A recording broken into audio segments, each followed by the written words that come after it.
बोलो जयकारा बोल मेरे श्री गुरु महाराज की जय। श्री परमहंस गुरुदेव के चरण पखारूं नित, जिनकी कृपा से भक्ति में लागे मोरा चित। एक प्रेमी के दिल के ये विचार हो सकते हैं और होने चाहिए। किसी संत के ये विचार हो सकते हैं, गुरुमुख के ये विचार हो सकते हैं, होने चाहिए। एक संत हुए हैं स्वामी राम सुखदास जी महाराज। वे अपने जीवन में अनेक प्रकार से ज्ञान की रोशनी बिखेरते रहे अपने समय पर, क्योंकि संतों का आना ही संसार में रोशनी बिखेरने के लिए होता है, प्रकाश फैलाने के लिए होता है। जीवों के जीवन में वे अपने वचनों के द्वारा, अपनी संगत के द्वारा, अपने आशीर्वाद के द्वारा एक प्रकाश का स्तंभ जीव के जीवन में खड़ा कर देते हैं और वो प्रकाश प्रकाशित करता रहता है जीव को, कि जीव उसी ज्ञान के प्रकाश में, सतगुरु के आशीर्वाद की रोशनी में, सतगुरु की संगत की रोशनी में हर वक्त पल पल करके सुचारू रूप से सफ़र करे, सुविधाजनक स्थिति बना करके, अनुकूल परिस्थितियाँ बनाते हुए समय के अनुसार चले, महापुरुषों के वचनों के अनुसार चले। वक्त को अपने हिसाब से कोई नहीं चला सकता, कुदरत को अपने हिसाब से कोई भी नहीं चला सकता, बल्कि कुदरत का जो फैसला है, कुदरत का जो कानून है, वो भी यही है कि वक्त के संत सतगुरु की शरण संगति ग्रहण करो, क्योंकि उनकी शरण संगति में प्रकाश मिलता है, रोशनी मिलती है। उनसे ज्ञान हासिल करो, उनसे ज्ञान हासिल करने में एक प्रकाश का प्रतिबिंब उनके द्वारा कहे हुए एक एक शब्द से, एक एक अक्षर से प्राप्त होता है। उनका जो आशीर्वाद होता है, एक प्रकार से वो भी प्रकाश को लिए हुए मीनार की तरह होता है, जो कि जीव के जीवन में उजाला फैला देता है, जीवन को व्यतीत करने में भली भांति गुरुमुख हो, सेवक हो, इस दुनिया का कोई भी नागरिक हो, संतों महापुरुषों का कोई किसी प्रकार का अंकुश नहीं कि उनके ज्ञान की रोशनी में, उनके आशीर्वाद के प्रकाश में या उनकी संगत का लाभ कौन उठा सकता है, कौन नहीं उठा सकता।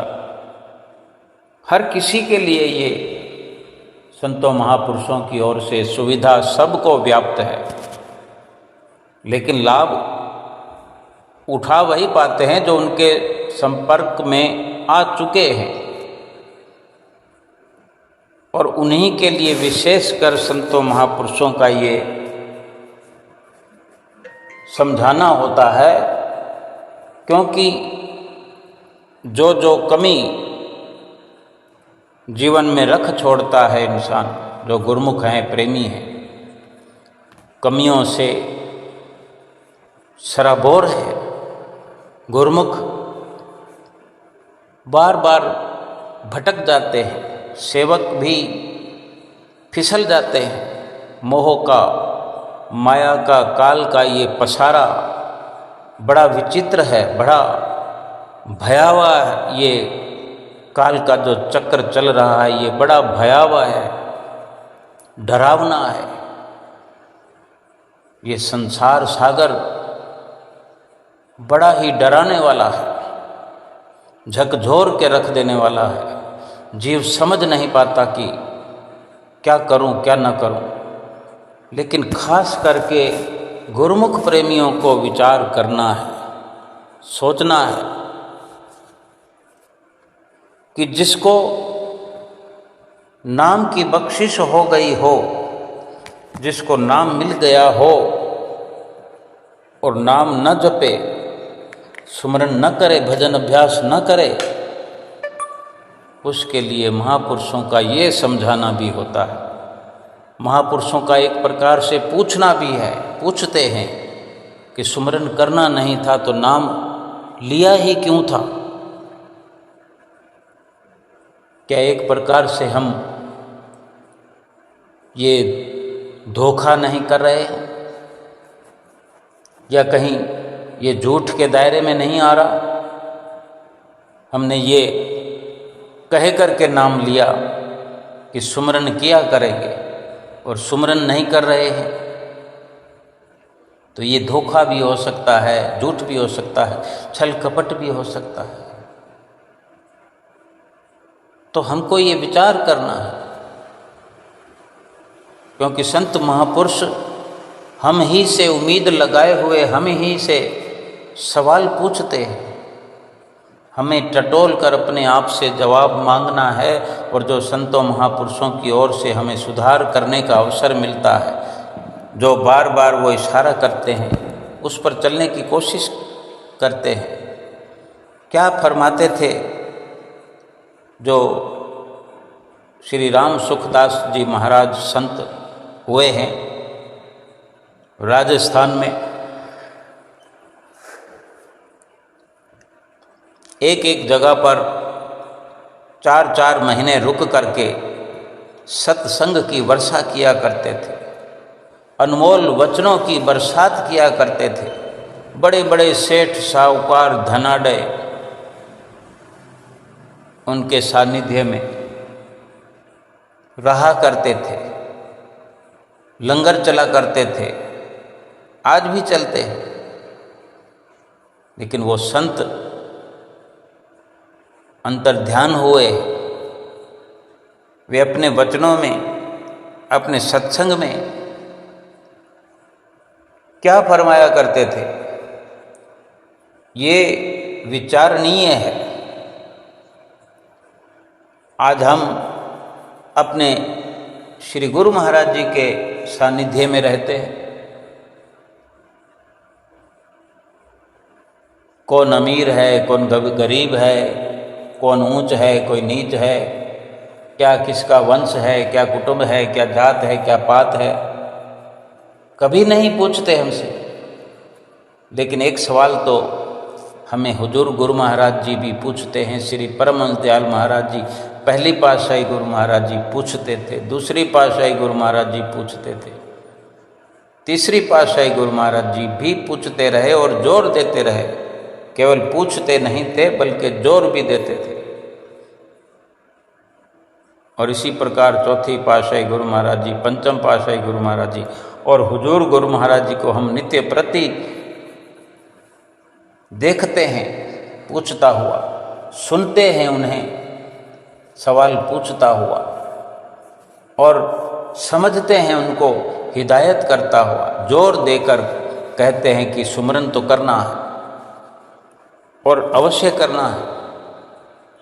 वे संत जो श्री राम सुखदास जी महाराज, उन्होंने साफ साफ कह दिया कि इंसान क्या सोचता है, इंसान का विचार क्या चलता है,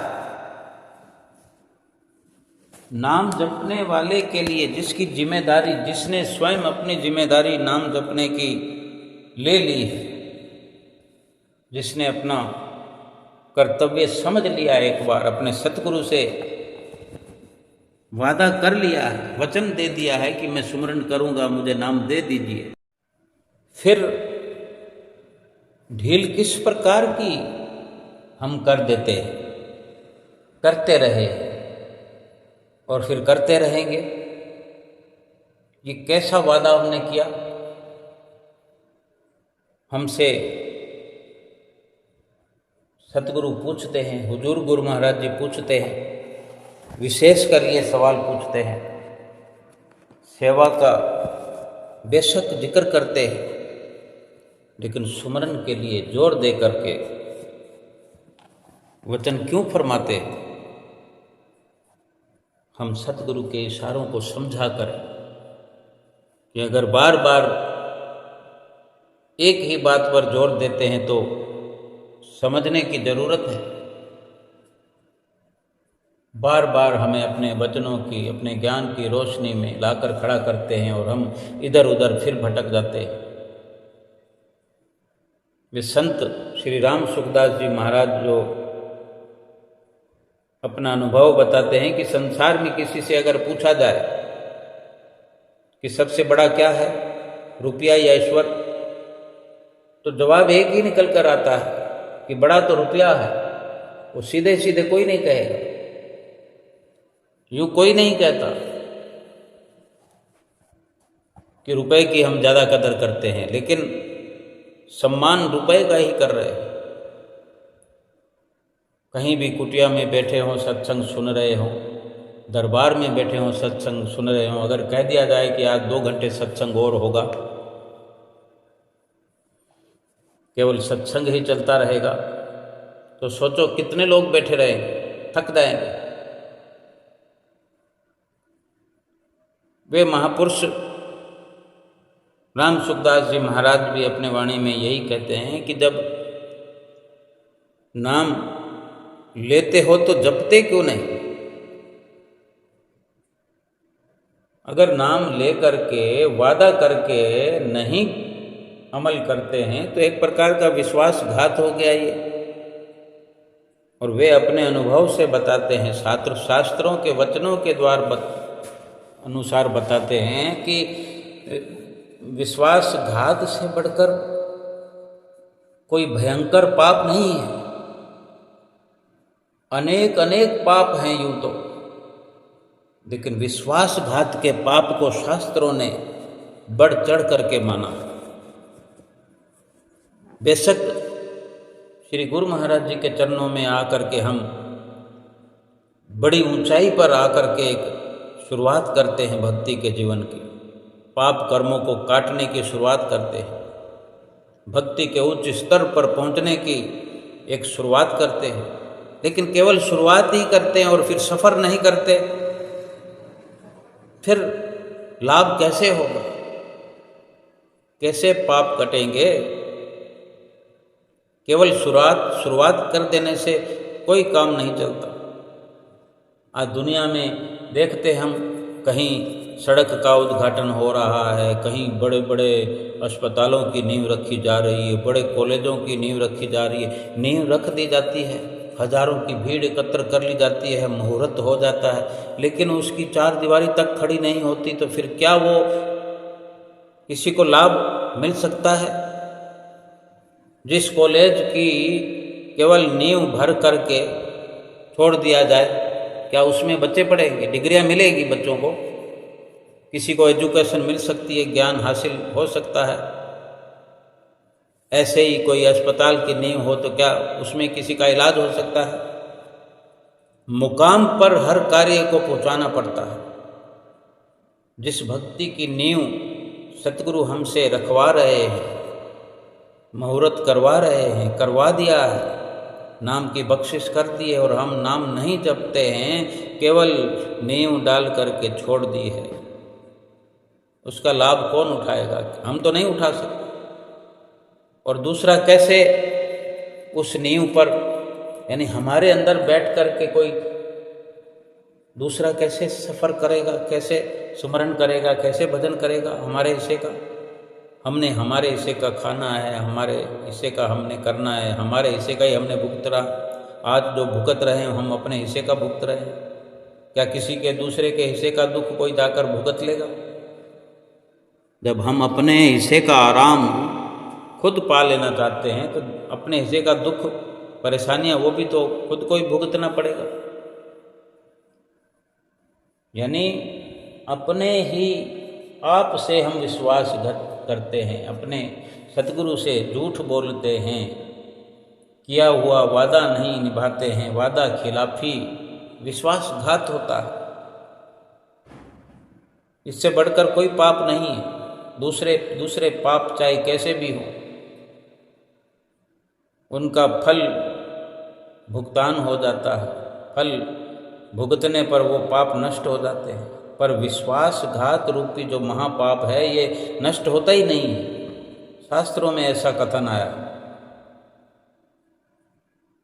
ये महापाप है क्योंकि इसके बाद में कोई रास्ता नहीं है, कोई जगह नहीं है कि सतगुरु से नाम लेकर के अगर हम झूठ बोलें,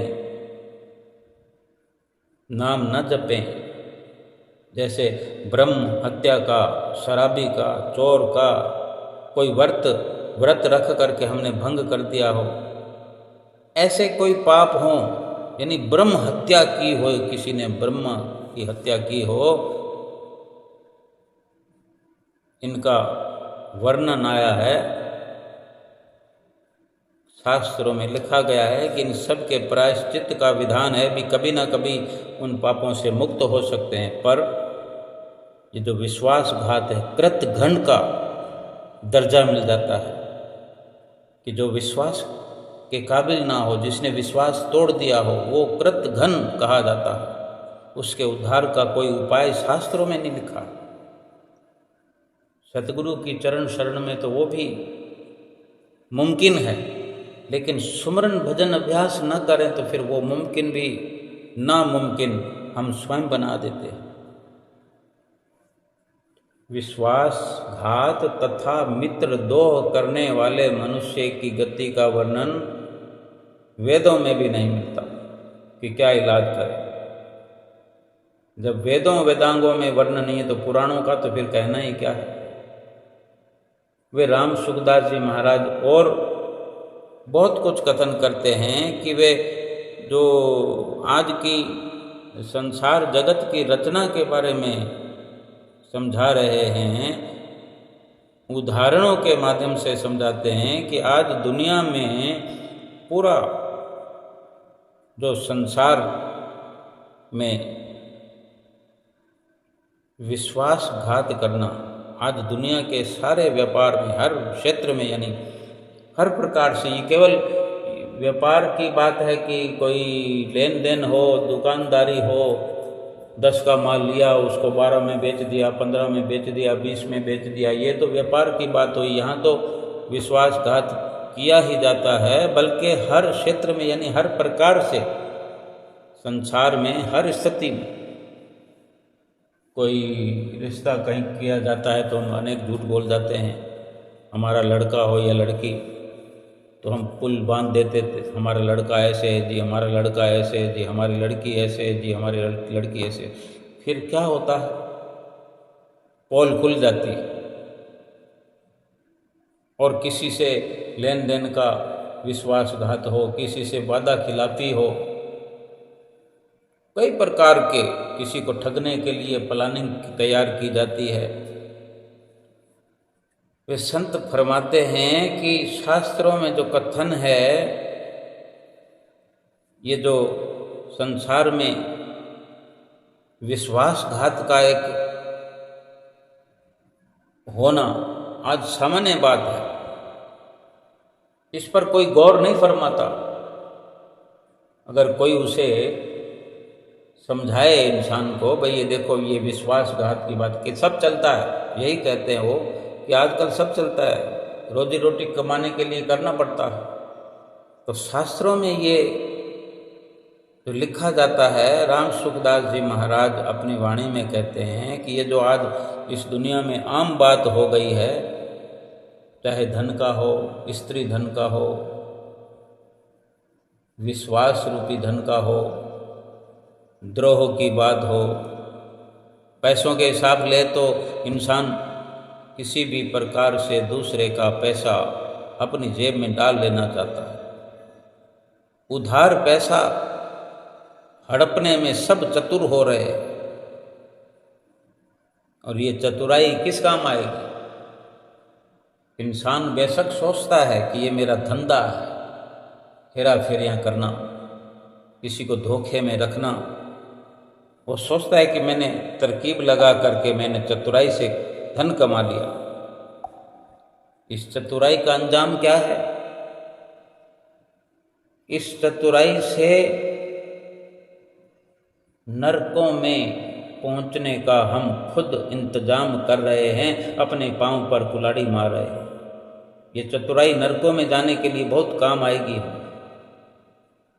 नरकों से अधिक कुछ नहीं मिलने वाला। ऐसे लोगों का ना तो ईश्वर का विश्वास है कि उसकी कृपा से मिलेगा, उसके सानिध्य में मिलेगा। कुदरत जो न्याय करेगी वो कर्मों के अनुसार करेगी। विश्वास ही नहीं करते लोग और किए जाते हैं इस प्रकार के कर्म, करे जा रहे हैं। और ना ही अपने भाग्य पर विश्वास है कि जो भाग्य में लिखा है वही मिलने, और भाग्य में जो लिखा है अवश्य मिलना है। फिर ये झूठ, छल, कपट, चोरियां, ठगियां किस लिए? धोखेबाजी किस लिए? आदत बन चुकी है। संसार में जो रवैया बन चुका है, एक सामान्य बात हो गई है ये विश्वासघात करना। तभी जीव नाम लेकर भी वहीं विश्वासघात करता है। सतगुरु से वादा करके झूठ बोल करके ये विश्वासघात करता है, नाम नहीं जपता है, भजन अभ्यास नहीं करता है। अगर हम इन संतों की बाने, इनके उदाहरणों से समझें कि वे समझा रहे हैं कि धन जो मिलेगा अपने मुकद्दर से और ईश्वर के आशीर्वाद से मिलेगा।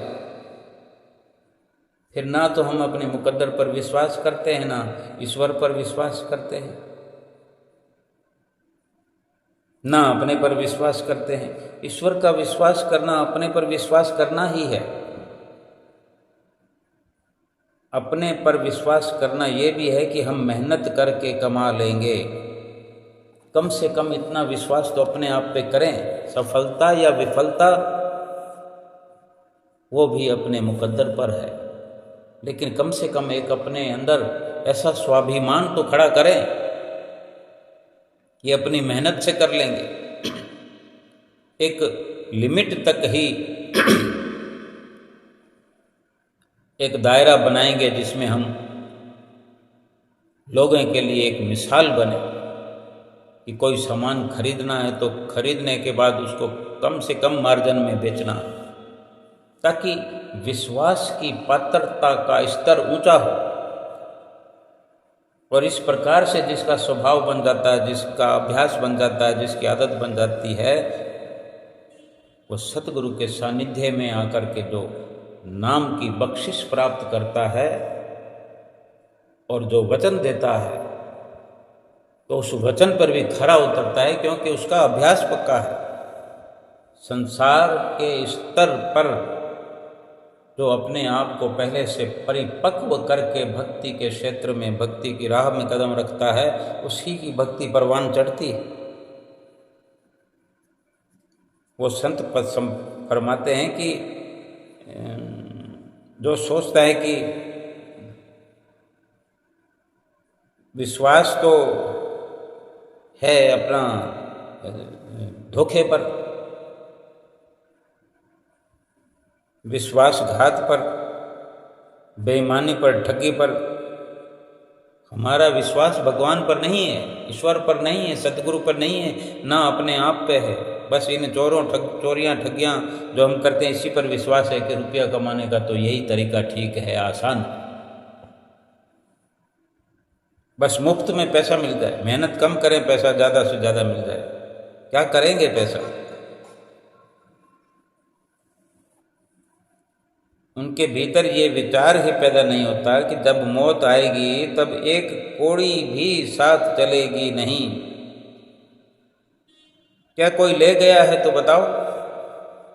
सीधा पूछते हैं संत कि कोई कौड़ी, दमड़ी या कोई सुई भी अपने साथ ले गया हो, किसी का बाप, दादा, परदादा, माँ, दादी, कोई भी एक सुई भी अपने साथ ले गया हो? क्योंकि ये हर किसी के घर में प्रमाण है, हर किसी के दिल में ये बात अंकित है।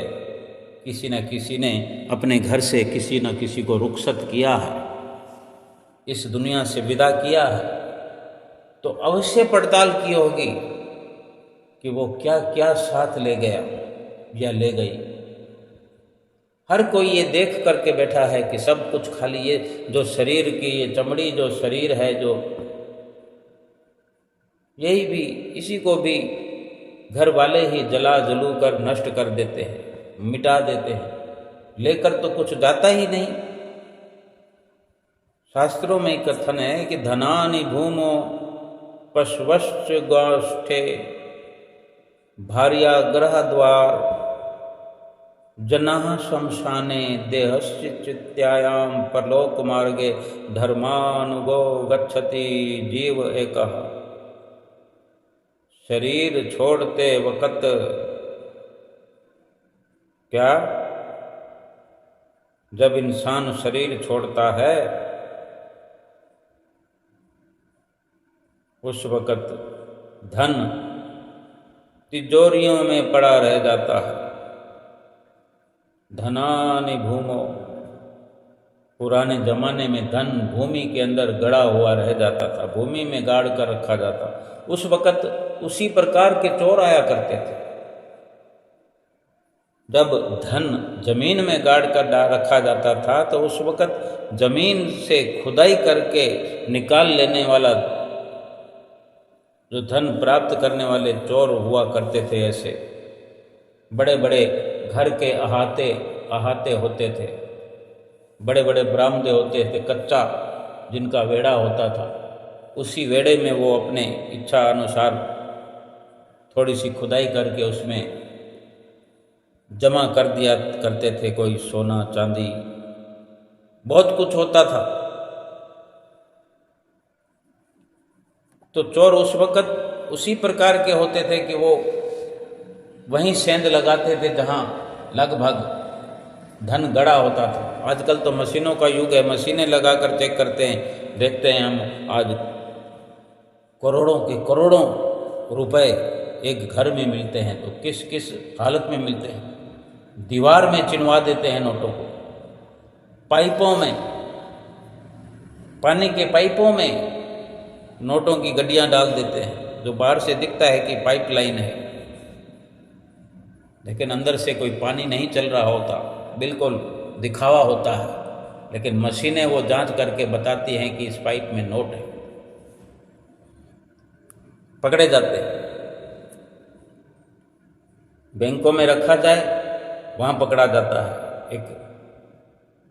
एक निश्चिंतता नहीं बनी रहती किसी इंसान की कि मैं धन अपना यहाँ सुरक्षित रख सकता हूँ या अपने साथ ले जा सकता हूँ।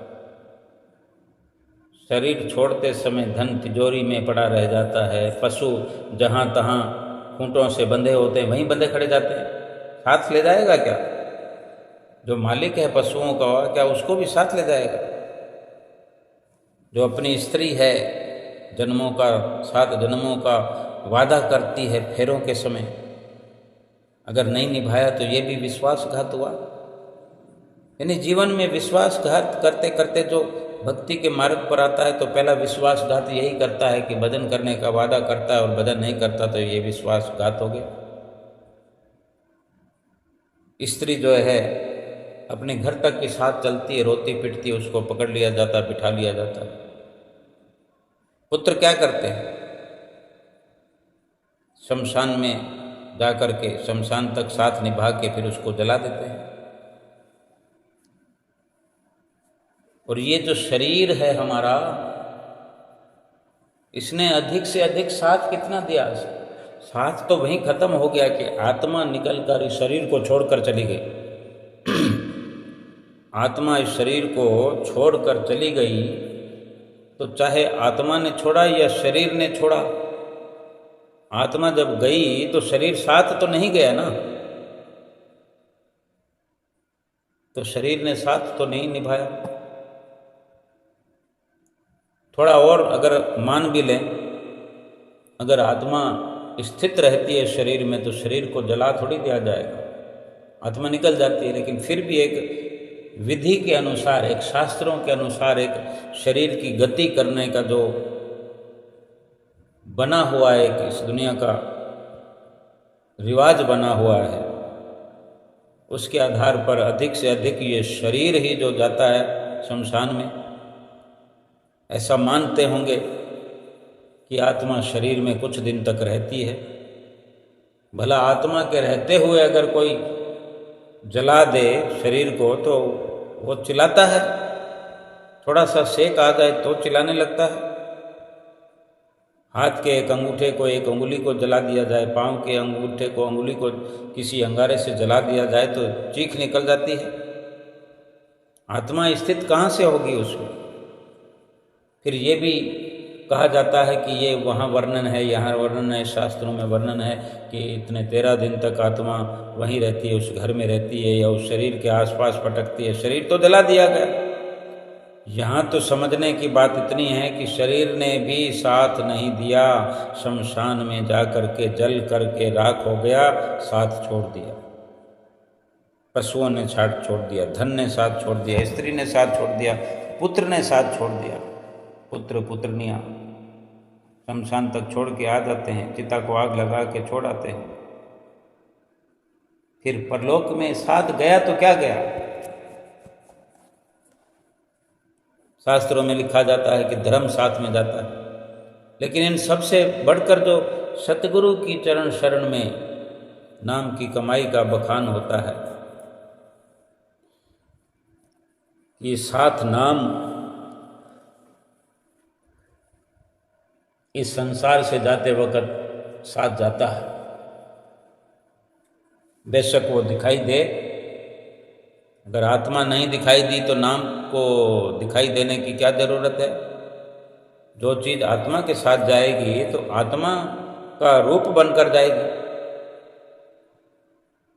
आत्मा की संगत करनी है तो आत्मा जैसा ही उसको बनना पड़ेगा। आज हम संसार में देखें कि भगवान सतगुरु के रूप में अवतरित हुए हैं, हमें मिले हैं, हमें मिलने के लिए हम जैसे बनकर आए हैं कि नहीं? ऐसे ही साथ जो संगत में जो चीज़ जाएगी वो वैसी ही बनकर जाएगी। इंसान के साथ इंसान की दोस्ती है शरीर रूप से।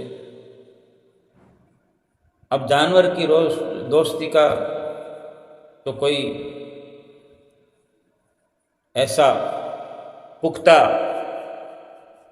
कोई दृष्टांत नहीं है। बेशक किसे कहानियाँ होंगे जरूर, लेकिन मेल तो हम जिन्स का हम जिन्स के साथ है।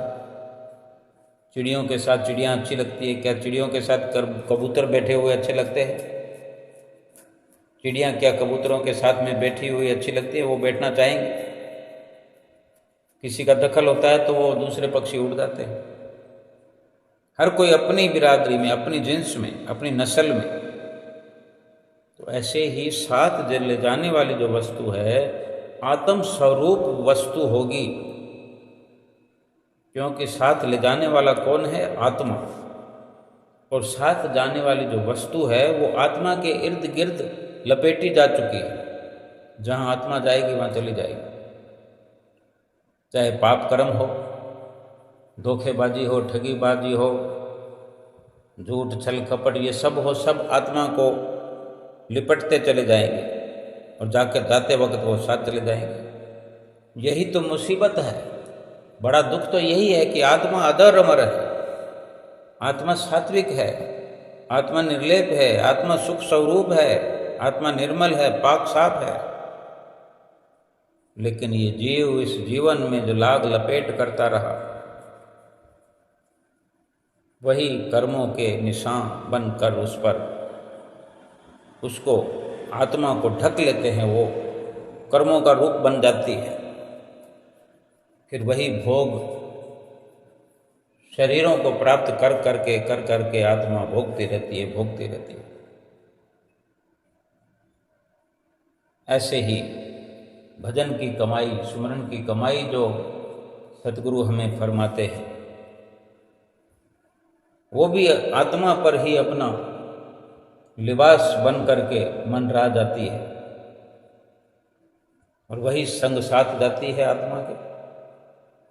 ये मकान तो आत्मा का रूप बन नहीं सकता, आत्मा के साथ मिल नहीं सकता, झूठा है, नकली है, क्षण भंगुर है, गिर जाएगा, टूट जाएगा, मिट्टी में मिल जाएगा। शरीर भी तो मिट्टी में मिल गया ना, नहीं तो ये भी चला जाता साथ में आत्मा के। ये तो यहीं गिरने पड़ने के लिए, मिट्टी में मिलने के लिए ही मिला था कि मिट्टी में मिलना ही है, और मिला इसलिए था कि मिट्टी में मिलने से पहले भजन अभ्यास करें, सुमरन करें। लेकिन वहाँ तो हम धोखेबाजी कर रहे हैं, क्या परमात्मा से ये, क्या अपनी आत्मा से, एक ही बात है। एक सेठ जी को फिक्र थी, एक एक के 10 कीजिए, मौत आ पहुंची कि हजरत, जो जान हमने दी थी वो वापस कीजिए। क्या समझा रहे हैं संत कि सेठ जी को फिक्र थी, एक एक के 10 कीजिए, मौत आ पहुंची कि हजरत, जान वापस कीजिए। 4 दिन है शान और शौकत का खुमार, मौत की तुशी नशा देगी उतार। जब उठाएंगे जनाजा मिल के 4, हाथ मल मल कर कहोगे बार बार, किस लिए आए थे और क्या कर चले, जो यहाँ पर धन जोड़ा यहीं पर धर चले। श्री परम संत राम सुखदास जी महाराज के विचारों पर अगर कोई चलता है या समझता है तो वे यही मूल रूप से एक आधार दिया करते थे और दे गए हैं अपने वचनों में कि अगर आप मानते हैं कि ईश्वर है, जिस रूप में भी समझते हो, तो प्रार्थना करें, उससे प्रार्थना करें कि हे प्रभु, मुझे अपना विश्वास प्रदान कीजिए, मैं विश्वास अपना पूर्ण नहीं रख पा रहा हूँ, विश्वास मेरा डावाडोल हो रहा है, मेरा विश्वास मजबूत कीजिए। हे प्रभु, मेरा आपके चरणों में प्रेम हो जाए। हे प्रभु,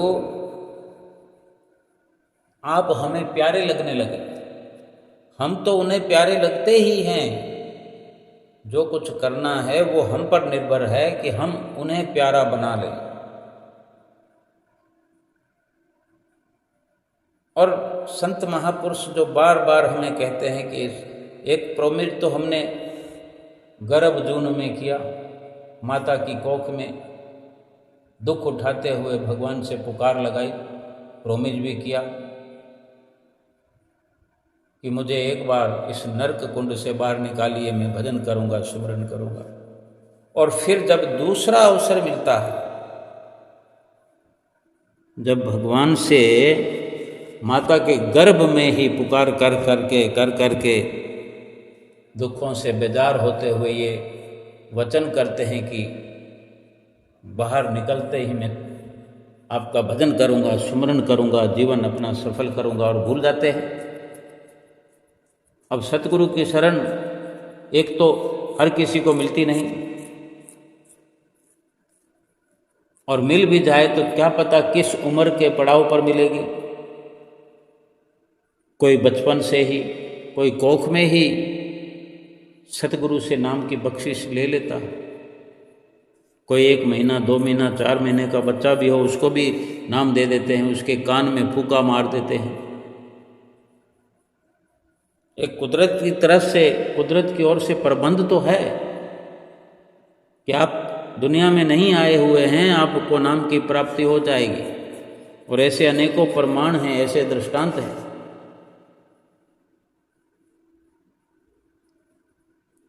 संत बार बार फरमाते हैं, हमारे श्री गुरु महाराज जी भी जो हमारी चिंता करते हैं, तो एक झलकती है उनके वचनों में कि नाम लिया है तो जपो गुरुमुखों।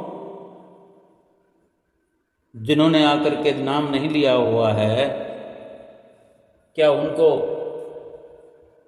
स्पेशल जाकर कहते हैं कि नाम जपो?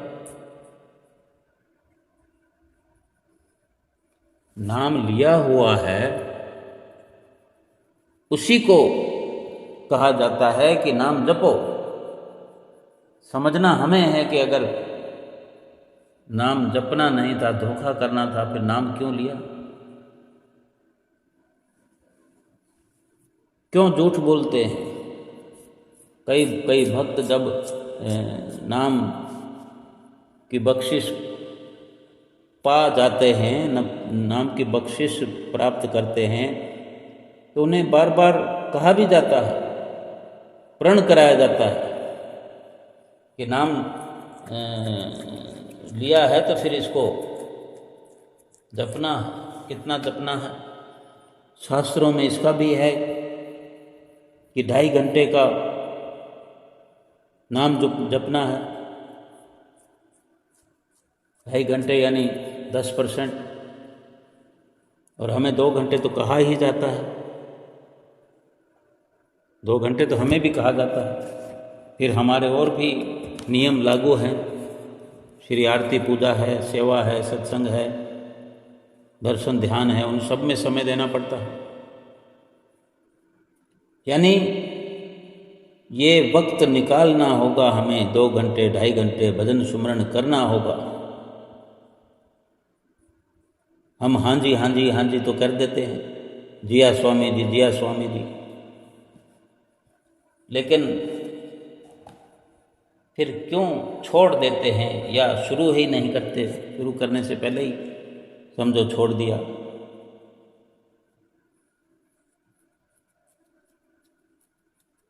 पहले ही दिन हम सोच लेते हैं कि आज तो क्या है, कल जपेंगे, कल से शुरू करेंगे, कल फलाना दिन है। कोई 1 तारीख की बात करता है, 5-7 दिन पड़े हैं, तो यानी हमारा मन, यानी जीव खुद मन के धोखे में आकर के ऐसी प्लानिंग करता है कि आज से तो शुरू करना ही नहीं। कोई ना कोई बहाना पहले दिन से शुरू कर देता है। जब पहले ही कोई विचार कर ले कि आज से क्या करना है, 9वां दिन आ रहा है, सीधा 1 तारीख से शुरू करेंगे, मंगलवार से शुरू करेंगे। भला मृत्यु किसी का मंगलवार या 1 तारीख देखती है, दोपहर या शाम देखती है? वो तो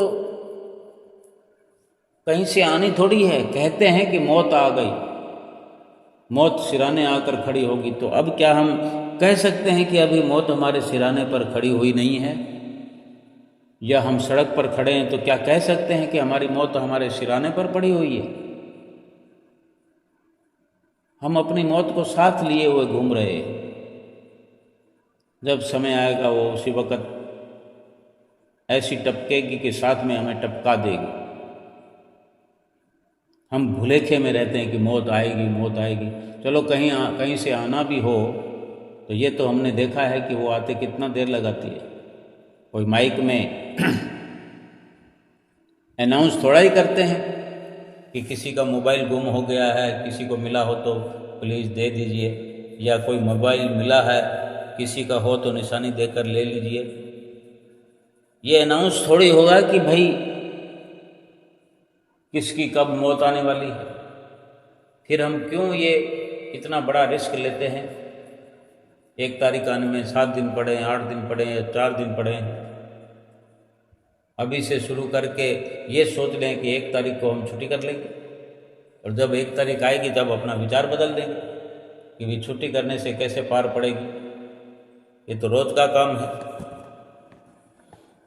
छुट्टी प्राप्त करके, भजन सुमरन से छुट्टी करके, सत्संग से, दर्शनों से छुट्टी करके क्या करेंगे? इसके बढ़कर क्या लाभ की हमारे जीवन में कोई बात हो सकती है जो हम इसको छोड़ करके वो लाभ कमाएंगे? वास्तव में जब हम नाम लेकर प्रसन्न हो करके आते हैं कि आज नाम लिया है, तो कुछ कुछ हमें सतगुरु की कृपा से अनुभव दिखता है कि हमारे अंदर एक निराली खुशी प्रवेश करती है। बहुत अच्छा लगता है। उस वक़्त क्या है, कुछ घंटों तक सतगुरु की नामदाल मिलने के बाद सतगुरु की जो है बड़ी शक्ति, ऊर्जा हमारे अंदर भरपूर रहती है। पर हम सोचते हैं कि आज पहला दिन है, कल से कर लेंगे, कल कल कल कल करके हम भूलते जाते हैं और भूल जाते हैं, और फिर वक्त नहीं मिलता, बच्चों से फुर्सत नहीं मिलती। 3-3 घंटे मूवी देखते हैं, मॉल में 2 से 4-5 घंटे घूमते हैं, जिम में जाते तो 1-1 घंटा तक लगे रहते हैं, कितना पसीना बहा देते हैं और खुशी मनाते हैं कि हम लंबे हो रहे हैं, चौड़े हो रहे हैं, तरोताज़ा हो रहे हैं, शक्ति का संचार हो रहा है। खुश होते हैं कि हम लोगों को अपनी बॉडी दिखाएंगे, बॉडी बिल्डर बन के दिखाएंगे। तो 2 घंटे भजन हमें रोज लाजमी फरमाया जाता है, जरूरी बताया जाता है। तो 2 घंटे छोड़ 1 घंटा ही नहीं, आधा घंटा भी नहीं निकाल सकते, उसको भी तोड़ मरोड़ कर पेश करते हैं।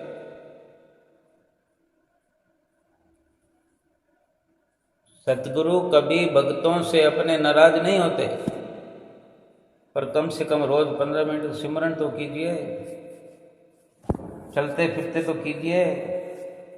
कभी तो विचार कीजिए कि सतगुरु ने जो हमें 2 घंटे भजन सिमरन करने के लिए कहा है, तो कम से कम 2 घंटे पर पहुंच जाए। चांद पर पहुंचना चाहता है इंसान, लेकिन 2 घंटे के समय पर भजन अभ्यास पर नहीं पहुंचना चाहता। पहुंच नहीं सकता। ये कोई चांद पर पैदल थोड़ी जाना है। चांद पर जाने वाले तो हवाई जहाज पर चले जाते हैं, जिसको चांद पर जाना हो, मंगल पर जाना हो। लेकिन मंगल पर जाने के लिए, चांद पर जाने के लिए अथाह पैसा चाहिए। लेकिन सतगुरु ने तो अपने भीतर ही भीतर चांद पर, सूरज पर पहुंचाने का जिम्मा लिया है और हमें आगाह किया है और इशारा करते हैं। तो हम मुफ्त में जिस चांद और सूरज पर पहुंचाने का वादा सतगुरु हमसे करते हैं, तो वहाँ हम जाना ही नहीं चाहते। हमको उस चांद और सितारों की खुशी नहीं है कि विश्वास नहीं है। और जब तक विश्वास नहीं होता, तभी तक जीव विश्वासघात करता है। जब विश्वास हो जाता है तो फिर बेड़ा भी पार हो जाता है।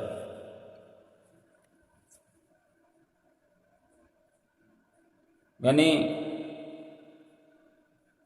इतना वक्त तो निकाल सकते हैं।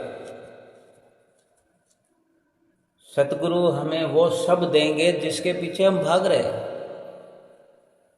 यानी सुमरन को छोड़ करके जो हम प्राप्त करते फिर रहे हैं, जो हम अपने अधिकार में कर लेना चाहते हैं, वो सतगुरु तो हमें सुमरन करने से बड़ी आसानी से हमारी झोली में डाल देंगे। हमें बड़ा लाभ है सुमरन करने में। संसार की जो भी रचना हम बनाना चाहते हैं, उस सतगुरु ने जो नाम की बख्शिश की है, उसकी भजन अभ्यास की कमाई करने से उससे कहीं लाखों करोड़ों गुना सतगुरु का सेवक प्राप्त कर लेता है।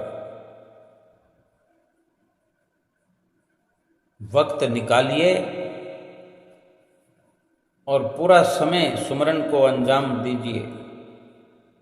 सतगुरु क्या आपको, क्या हमको, क्या उनको, क्या इनको सब कुछ देंगे, हर इच्छा पूर्ण करेंगे। सतगुरु हमारे सब दुख दूर करेंगे। वक्त तो निकलता जा रहा है, वक्त जो है निकलता नहीं है, वक्त मिलता नहीं है, वक्त निकालना पड़ता है। वक्त निकाल करके सुमरन भजन अभ्यास करना होता है और करना चाहिए। जैसे भी करना पड़े करके छोड़ना, क्योंकि ये वक्त बार बार आने का नहीं है। ऐसे एक भगत राधा किशन जी दूसरी पातशाही गुरु महाराज जी के समय हुआ करते थे। तो राधा किशन जी ने कपास का व्यापार किया, जिसके कारण नतीजा ये हुआ कि इनको कई हजार रुपए का लाभ हो गया। 2000 रुपये श्री गुरु महाराज जी की सेवा के बने। जब वो सोचते थे कि इतनी सेवा मैंने निकालनी है, चाहे 10% कहें, तो वो भगत जी जो व्यापार किया करते थे, हजारों रुपए का लाभ हुआ तो 2000 रुपये श्री गुरु महाराज जी की सेवा की बनी, जो वो अपने मुंह से निश्चित किए हुए थे, अपने विचारों में फर्ज समझ करके निश्चित किए हुए थे कि 10% देने लगे थे। तो 2000 रुपये उस हिसाब से गुरु महाराज जी की सेवा बनी। तो 2000 रुपये का संकल्प था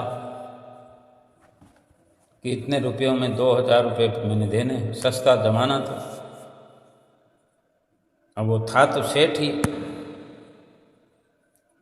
लेकिन भगत राधा किशन जी के नाम से जाना जाते थे। तो 2000 रुपये देने थे, तो 2000 रुपये बच्चे नहीं सेवा के लिए, और कुछ धन ऐसे घाटा लगने पर लाभ हुआ। अगर 2000 रुपये का लाभ होता है, 1500 का लाभ होता है, और हमने संकल्प किया हुआ है कि हमने 2000 देने हैं अपने हिसाब से, तो 2000 हमने फिक्स किया हुआ था उस हिसाब से, तो 1500 रुपये बचे, तो 500 रुपये कम पड़ गए, जेब से निकाल कर देने पड़े। तब इनको मन में ये संकल्प आया भगत जी को कि इससे पहले जो सेवा किया करते थे श्रद्धा से, भावना से, वो सोचने लगे कि वही तरीका ठीक था। ये मैंने जो 10% का हिसाब निकाला, दसवंध का जो ये चक्कर चलाया, तो जाने क्या हो गया। उसको एहसास होने लगा कि हम गलत हैं। तो मन में विचार ही चल रहा है कि इससे तो पहले वाली सेवा, पहले वाला तरीका अच्छा था, जबकि मैं अपनी श्रद्धा अनुसार जितनी इच्छा होती थी भेंट कर देता था। बस इस संकल्प ने चक्कर में डाल दिया। दूसरे साल जब कपास का व्यापार किया तो फिर तो इनको काफ़ी घाटा पड़ा सेठ राधा किशन जी को। इस घाटे को पूरा करने के लिए इन्हें घर के गहनों को, मकान को गिरवी रखना पड़ा। जब श्री महाराज जी ने ये समाचार सुना तो भक्त राधा किशन जी को बुलाकर पूछा, प्रेमी ऐसा होना तो नहीं चाहिए, आप तो धर्म की कमाई करते हो और गुरु दरबार की सेवा भी करते हो, फिर ये घाटा क्यों पड़ा? सच कहें कि सेवा के बारे में आपके मन में कोई ऐसा विचार ही नहीं आया। भगत जी ने प्रार्थना की, महाप्रभु कृपा करके आप मुझे क्षमा कर दीजिए, अज्ञानतावश मेरे मन में सेवा के बारे में ये संकल्प उठा था कि पहले की सेवा अच्छी थी। इस पर श्री महाराज जी बोले, अब सब कुछ जो है मेरा समझ लो। गुरु महाराज जी कहते हैं कि सब कुछ हमारा समझ लो, आप सब कुछ आपने हमें दे दिया, तो आपको नफ़ा नुकसान से कोई भी प्रकार का दुख सुख नहीं होगा। हमने तो आपको पहले ही कहा था, दूसरी पासे गुरु महाराज जी ने कहा सेठ जी को कि हमने तो आपको पहले ही कहा था कि 10वें हिस्से की सेवा आपसे नहीं निभेगी। भगत जी को पहले ही गुरु महाराज जी ने फरमा दिया कि आप कर नहीं पाओगे 10वें हिस्से की सेवा। श्रद्धा व भाव वाली सेवा वो पहले करता था। तो भगत जी ने श्री चरणों में बड़े विनम्र होकर प्रार्थना की, गुरुदेव अब ये सब कुछ जो मेरा है, ये तन, ये मन, ये धन और ये परिवार, सब के मालिक आप हैं। तो भगत राधा किशन जी ने अपनी दोनों सुयोग्य और सुशील कन्याओं को भी श्री सतगुरु के चरणों में भेंटा कर दिया और स्वयं श्री महाराज जी से संन्यास भेष लेकर स्वामी ब्रह्म दर्शनानंद जी के नाम से प्रसिद्ध भी हुए। वास्तव में ये विचारणीय है कि कभी भी हमारे चित्त से सतगुरु का नाम ओझल ही ना हो।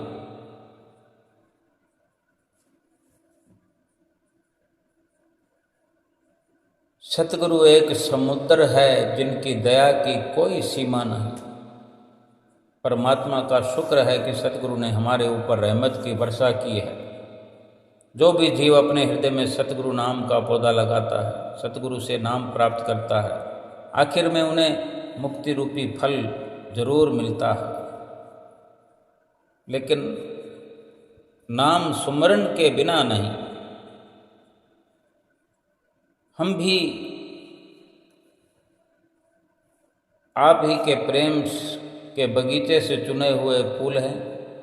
हमें भी अपने दिल में भजन भक्ति रूपी पौधा लगाना चाहिए। ये हम सब का विचार होना चाहिए कि नाम की अगर बख्शिश हो गई है तो ये रूहानी सफ़र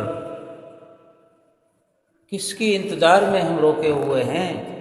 रूह को कब सफ़र करवाएंगे? रूह को रूहानी मंडलों में कब ले जाएंगे? कब ऊंची उड़ान भराएंगे? या केवल इंतज़ार करते रहें कि ये शरीर छूटेगा, शरीर छूटेगा? इस धुन से बाहर निकलना होगा। अपने अंदर में सतगुरु के नाम का बीज पौधा लगा लिया है, मुक्ति फल भी मिलेगा। हम जो हैं सतगुरु के प्रेम के बगीचे से चुने गए फूल हैं। ये प्रार्थना करें अपने सतगुरु से कि अपने हृदय में जो भक्ति का पौधा लगाया है,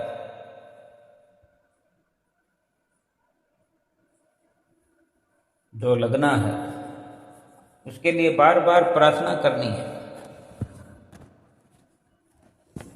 संसार के रिश्ते शरीर से उत्पन्न होते हैं, शरीर से पैदा होते हैं, शरीर के साथ खत्म हो जाते हैं। लेकिन आत्मा का परमात्मा के साथ रूहानी रिश्ता कल भी था, आज भी है और आगे भी रहेगा। अपनी श्वासों की जो डोर है, यानी अपने रथ की जो बागडोर है, वो सतगुरु के चरणों में सौंप दें और सच्चे नाम के सुमरन से ये सुरती जोड़ करके रखे और अपने अंशी परमात्मा के संग अपनी जीवात्मा का एकाकार कर ले। नाम का सुमरन अवश्य करें। नाम ही कायाकल्प करने वाले वस्तु है। नाम ही भक्ति को श्रेष्ठ करने वाली सच्ची वस्तु है। नाम ही भवसागर से पार होने के लिए एक जहाज भी है, नौका भी है और यही एक जरिया है। संत महापुरुषों ने हमारे जीवन में प्रकाश डाल करके पल पल पल करके उपकार किया है और इन उपकारों की